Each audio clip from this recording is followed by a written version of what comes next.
सीतारामचंद्राभ्याम नमः। श्रीमद् वाल्मीकि रामायण अयोध्या कांड 81वां सर्ग। प्रातः काल के मंगलवाद घोष को सुनकर भरत का दुखी होना और उसे बंद कराकर विलाप करना। वशिष्ठ जी की सभा में आकर मंत्री आदि को बुलाने के लिए दूत भेजना। इधर अयोध्या में उस अभ्युदय सूचक रात्रि का थोड़ा सा ही भाग अवशिष्ट देख स्तुति कला के विशेषज्ञ सूत और मागधों ने मंगलमय स्तुतियों द्वारा भरत का स्तवन आरंभ किया। प्रहर की समाप्ति की सूचित करने वाली दुदुम्बी सोने के डंडे से आहत होकर बज उठी। बाजे बजाने वालों ने शंख तथा दूसरे दूसरे नाना प्रकार के सैकड़ों बाजे बजाए।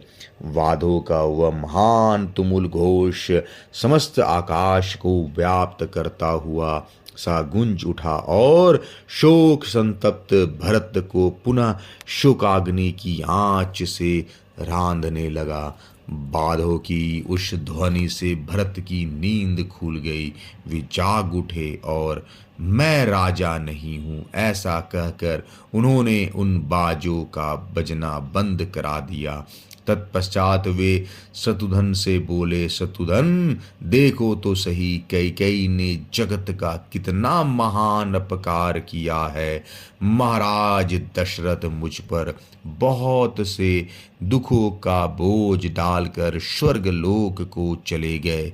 आज उन धर्मराज महामना नरेश की यह धर्म मूला राज लक्ष्मी जल में पड़ी हुई बिना नाविकी की नौका की समान इधर उधर डगमगा रही है।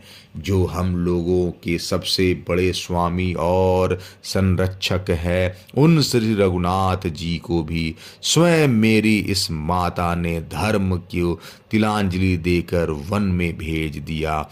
उस समय भरत को इस प्रकार अचेत होकर विलाप करते देख रनिवास की स्त्रियां दीन भाव से फूट फूट कर रोने लगी। जब भरत इस प्रकार विलाप कर रहे थे, उसी समय राजधर्म के ज्ञाता महायशस्वी महर्षि वशिष्ठ ने इक्ष्वाकु नाथ राजा दशरथ की सभा भवन में प्रवेश किया। वह सभा भवन अधिकांश स्वर्ण का बना हुआ था। उसमें सोने के खंबे लगे थे। वह रमणीय तथा देवताओं की सुधर्मा सभा के समान शोभा पाती थी। संपूर्ण वेदों के ज्ञाता धर्मात्मा वशिष्ठ ने अपने शिष्यगण के साथ उस सभा में प्रदापन किया और स्वर्णमय पीठ पर जो स्वस्तिकाकार बिछौनों से ढका हुआ था, वे विराजमान हुए।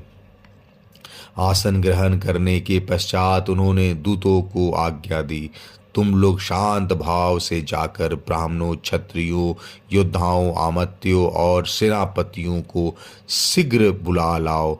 अन्य राजकुमारों के साथ यशस्वी भरत और शत्रुघ्न को, मंत्री युद्धाजीत और सुमंत्र को तथा और भी जो हितैषी पुरुष वहाँ हो, उन सब को शीघ्र बुलाओ।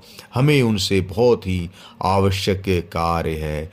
तदनंतर घोड़े, हाथी और रथों से आने वाले लोगों का महान कोलाहल आरंभ हुआ। तत्पश्चात जैसे देवता इंद्र का अभिनंदन करते हैं, उसी प्रकार समस्त प्रकृतियों, मंत्री, प्रजा आदि ने आते हुए भरत का राजा दशरथ की ही भांति अभिनंदन किया। तिमी नामक महान मत्स्य और जलहस्ती से युक्त स्थिर जल वाले तथा मुक्ता आदि मणियों से युक्त शंख और बालुका वाले समुद्र के जलाशयों के भांति वह सभा दशरथ पुत्र भरत से सुशोभित होकर वैसे ही शोभा पाने लगी जैसे पूर्व काल में राजा दशरथ की उपस्थिति से शोभा पाती थी।